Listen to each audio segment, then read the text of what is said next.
What's up, guys? Mike here again with Cashback Realty, and today we're talking about Metaverse real estate.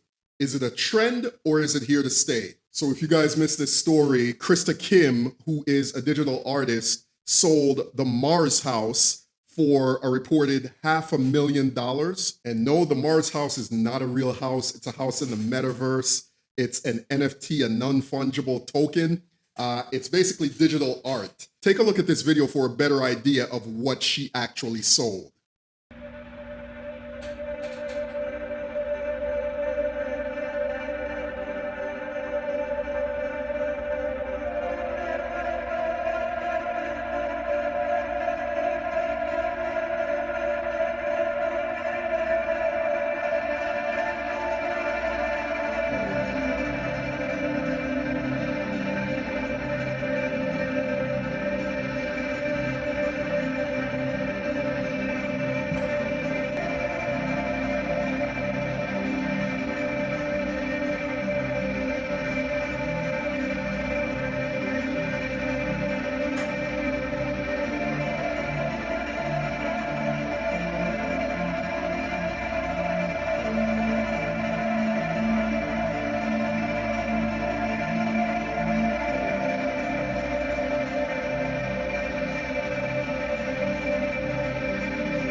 So the metaverse is just a fancy name for virtual reality. When you hear people talk about the metaverse, they're not talking about one particular platform.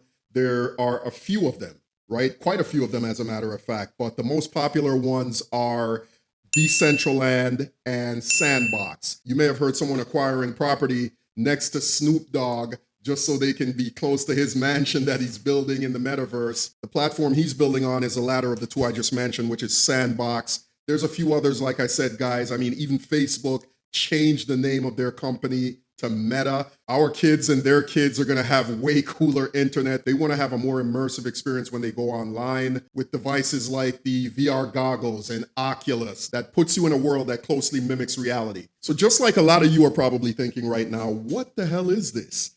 People are buying property on the internet? It's not even real. I was fascinated by it. Like, what's the angle here, right? Like there has to be something that I'm missing, because I know there are folks with a lot of money out there, but they couldn't just be throwing money away like this. There has to be an angle. And sure enough, after doing all the research, guys, there is an angle. Speculators predict that metaverse real estate sales will be $1 trillion industry in the near future. If you're new to my channel and you're enjoying this content, guys, consider subscribing. Hit the like button, hit the bell icon so you can get my notifications. So let's start with Decentraland.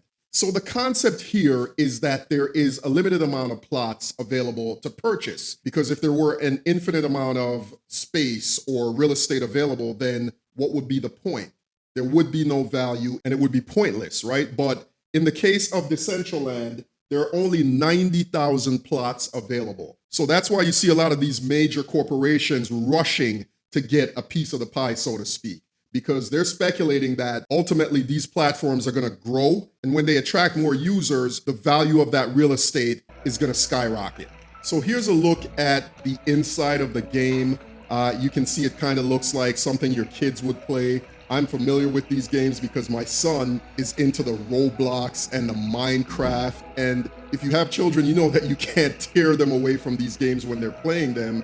And these kids, these young folks are going into these virtual reality games and they're buying clothing, right? They're buying furniture.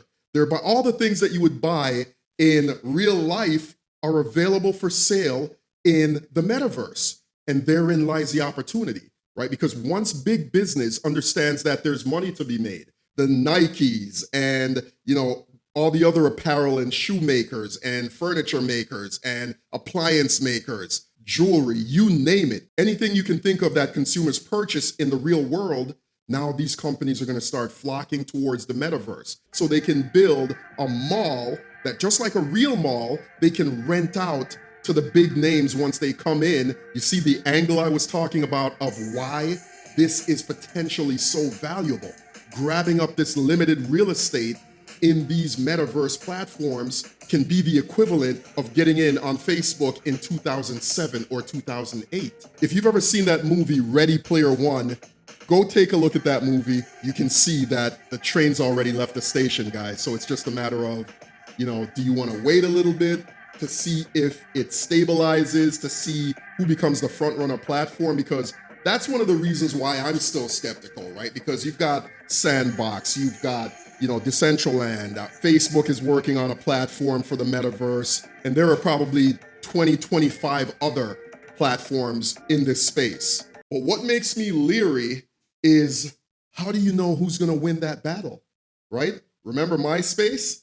I'm sure not many of you have a MySpace account anymore. And I remember having a MySpace account. It was the biggest thing on the planet. And then Facebook came along, and then Twitter, and then Instagram. And granted, all of those platforms are still around, but you never know what might happen. Just like with cryptocurrency, a lot of these platforms, a lot of this new technology is volatile. Look at how much it costs to purchase one of these plots, as they're calling them, on Decentraland, right? It could easily cost you upwards of $12,000, $13,000, $15,000.